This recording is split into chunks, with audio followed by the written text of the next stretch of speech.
মৰমৰ ভাতৃক হেৰুৱাই শোকত ভাগি পৰিছে অসমৰ জনপ্ৰিয় কণ্ঠশিল্পী নীল আকাশ।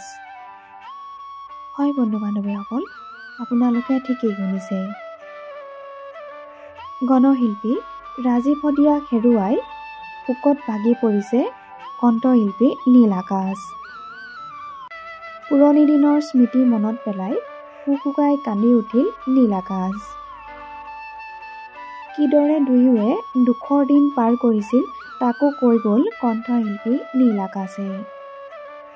ৰাজীৱ হদিয়াৰ আকস্মিক মৃত্যুত শোক প্ৰকাশ কৰিলে কণ্ঠশিল্পী নীল আকাশে।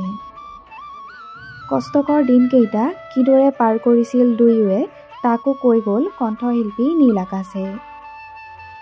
মৰ্মাহত হৈছোঁ আচলতে, হঠাৎ এনেকুৱা দুখ খবৰ এটা আজিৰ দিনটোত আহিল আৰু আমি গোটেই অসমবাসী আজিৰ দিনটোত সকলোৱে ব্যস্ত হৈ আছে। উৰুকাৰ নিশা ফূৰ্তি কৰিব, ভোজ ভাত খাব। আমিবিলাকেও যিমানবোৰ গায়ক গায়িকা আছে সকলোবিলাকে নিজৰ কাম বন সামৰি বিহুৰ আগতে গানবোৰ মুক্তি দি চবে আজৰি হৈছিলোঁ ফূৰ্তি কৰিম বুলি। তেনেকুৱা এটা দিনত আজি মোৰ বন্ধু, সি আচলতে মোতকৈ বহুত ডাঙৰ যদিও আমি বহুত কি বুলি ক'ম, ব্যক্তিগত সময় একেলগে পাৰ কৰিছোঁ।